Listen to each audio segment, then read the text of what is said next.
আমি ঘরে কি করে জিরে পাউডার বানাই চলো তোমাদেরকে দেখাই। চলো তাহলে রান্নাঘরে।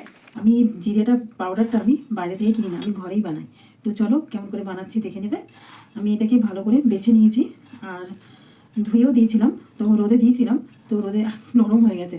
তো ভাবলাম কড়াইতে একটুখানি গরম করে নিই, দিয়ে তারপরে মিক্সিতে গুঁড়াবো। তো চলো দেখো, এই কড়াইটা আমি প্রথমে গ্যাসে বসাবো, একটু গরম করে নেবো। তো দেখো গরম হয়ে গেছে, তো আমি জিরেটাকে দিয়ে দেবো। এবার দেখো আমার ভাজা কমপ্লিট। তো এবার গ্যাসটাকে আমি বন্ধ করে দেবো। বেশিক্ষণ না, 2 থেকে 3 সেকেন্ড এবার একটু ভাজে দিতে হবে। কী হবে বলো তো, তাহলে তাড়াতাড়ি গুঁড়ানো হয়ে যাবে।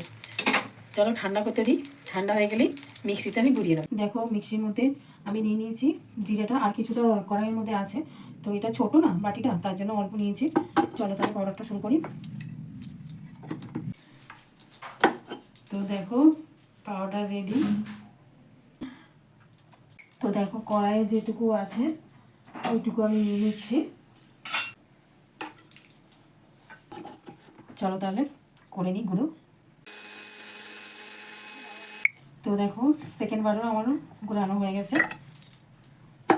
এই দেখো, দেখছো কি সুন্দর গুঁড়ানো হয়েছে।